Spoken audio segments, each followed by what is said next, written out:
Selamat siang Bapak Arya dan Nadi. Kami dari kelompok 3 akan mempresentasikan mengenai proposal di bisnis kami yang berjudul Design of Media. Adapun untuk logonya adalah yang sekarang ada di layar ini. Baik, untuk perkenalan, silakan. Perkenalkan, nama saya Alvin Maulana Rusuli dengan NIM akhiran 014. Perkenalkan, nama saya ada akhiran 027. Saya Putu Gede Krisna Hari Putra dengan akhiran 035. Saya Shana Aurelia dengan NIM akhiran 037. Saya Asal Ramadhani Sosabila dengan akhiran 094.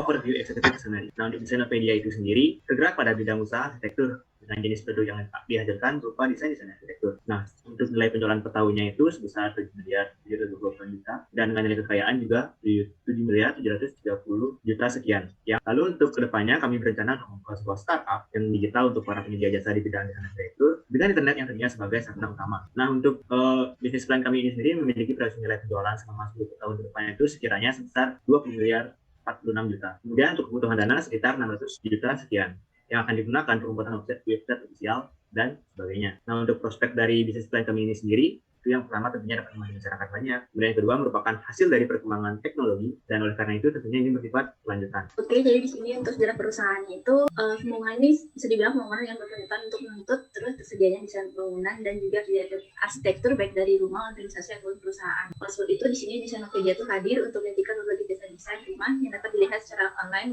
melalui webnya ataupun melalui aplikasi. Lalu di sini ada cara kerja Designopedia. Di sini akan dijelaskan dulu dari point of view dari customer-nya. Itu yang pertama itu dapat melakukan konsultasi gratis dengan Designopedia.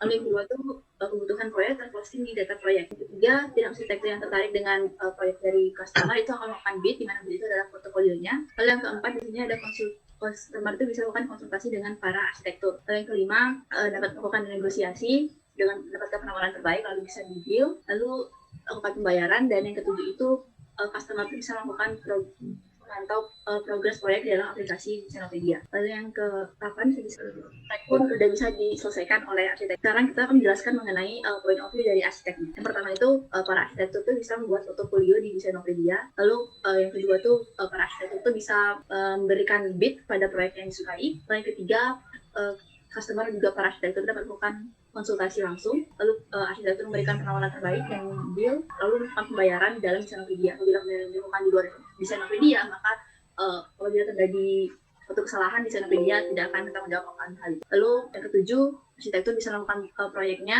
dan sekaligus dipantau juga oleh customer, dan yang ke-8 proyek pun selesai dan customer dapat memiliki hasil desain dari arsitektur. Selanjutnya ada misi Designopedia yang ada 4 misinya. Yang pertama adalah memberikan desain yang bersifat timeless, yang kedua memberikan layanan yang baik dan solusi yang positif, yang ketiga menjadi wadah bagi para arsitek, dan yang keempat adalah membantu mengurangi pengangguran dalam dunia kerja. Terus untuk status Designopedia sendiri saat ini masih berada pada tahap rancangan secara kasar.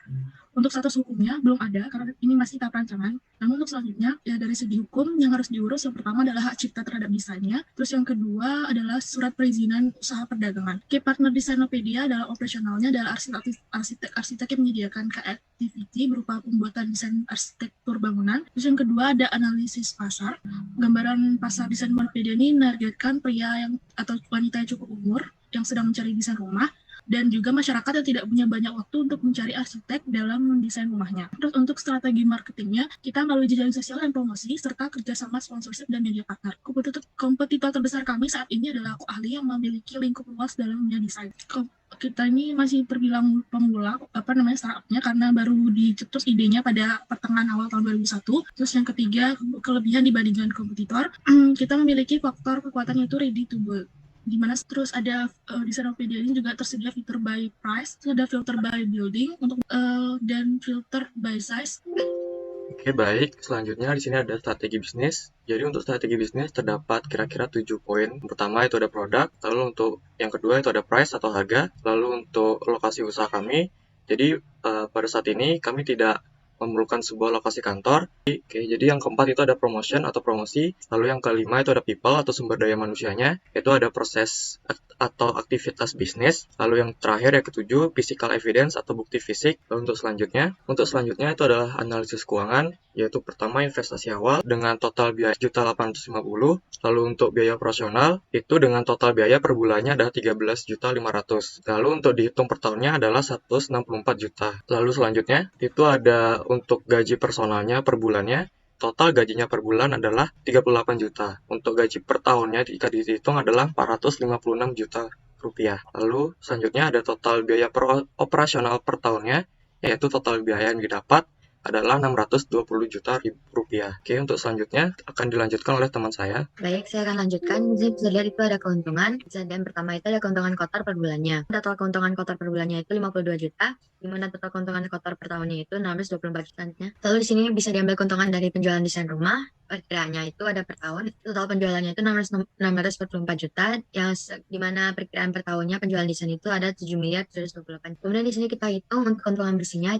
Lalu ini di total, kemudian dikurangi dengan total biaya operasional per tahun dan juga investasi awal, di mana hasilnya itu adalah 7 miliar 730 juta dan 150 ribu. Proyeksi keuntungan 5 tahun ke depan, di mana di sana PD mengalami peningkatan per tahun 10%. Itu adalah perkiraan dan totalnya itu bisa dilihat dari tahun 2021, 2022, 2023, 2024, dan 2025. Selanjutnya, kemudian di sini ada tim manajemen yang akan diperkenalkan oleh Mas. Silakan. Di sini saya Arsal sebagai CEO, yaitu Chief Executive Officer yang fungsinya merancang serta mengomunikasikan visi perusahaan. Oke, di sini saya Krisna sebagai CEO atau Chief Operating Officer yang bertugas untuk mengatur dan mengelola perusahaan. Jadi di sini saya Dama sebagai CFO, di sini bertugas atau Chief Financial Officer, di sini saya bertugas membentuk strategi terkini untuk menggalang dana. Saya Lia sebagai CMO itu atau Chief Marketing Officer, bertugas untuk melakukan pengembangan strategi pemasaran. Saya Alvin sebagai CTO atau Chief Technology Officer, yaitu tugasnya untuk memahami dan mengadopsi perkembangan teknologi terkini. Nah, oleh karena itu, bisnis plan kami ini memerlukan beberapa tenaga kerja agar dapat beroperasi dengan baik. Yang diantaranya pertama ada customer service dengan kerja